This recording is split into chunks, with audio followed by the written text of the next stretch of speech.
Hello, students and families. It's Mrs. Sanchez here, and today I'm going to teach you a strategy for dividing within 100. And the name of that strategy is called repeated subtraction.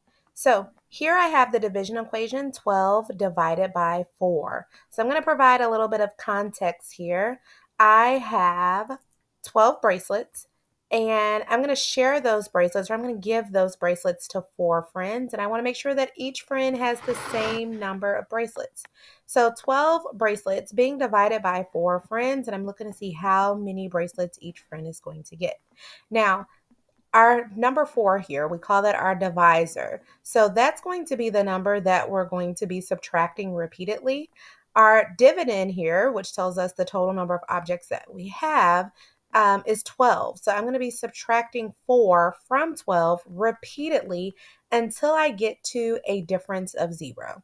The number of times that I have to subtract 4 from 12 to get to 0 is going to become our quotient to our division equation. So let's take a look at what that looks like. So instead of this being a division equation, I'm going to turn it into a subtraction problem. So here I have 12 minus 4, and 12 minus 4, our difference is 8. Now, I'm just going to continue this problem as one long problem.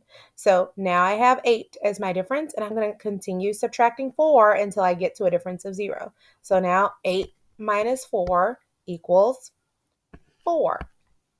So I'm going to continue because my difference still is not at 0.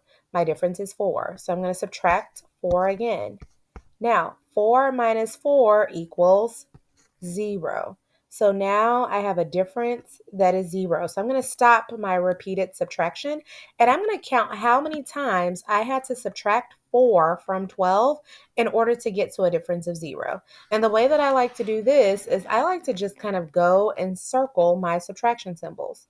So this was the first time I had to subtract, and then that was the second time that I had to subtract, and a third time that I had to subtract.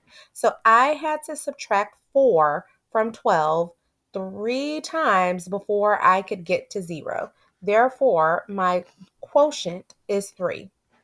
So if I have 12 bracelets being divided by 4 friends, each friend is going to get 3 bracelets. So this is a strategy that you can use whenever you are dividing within 100. You're going to take your division equation and essentially rewrite it to be a division equation, subtracting your divisor repeatedly until you get to 0. Counting the number of times that you had to subtract your divisor before getting to 0, that is going to give you your quotient. So I hope that this is a strategy that you find helpful for dividing.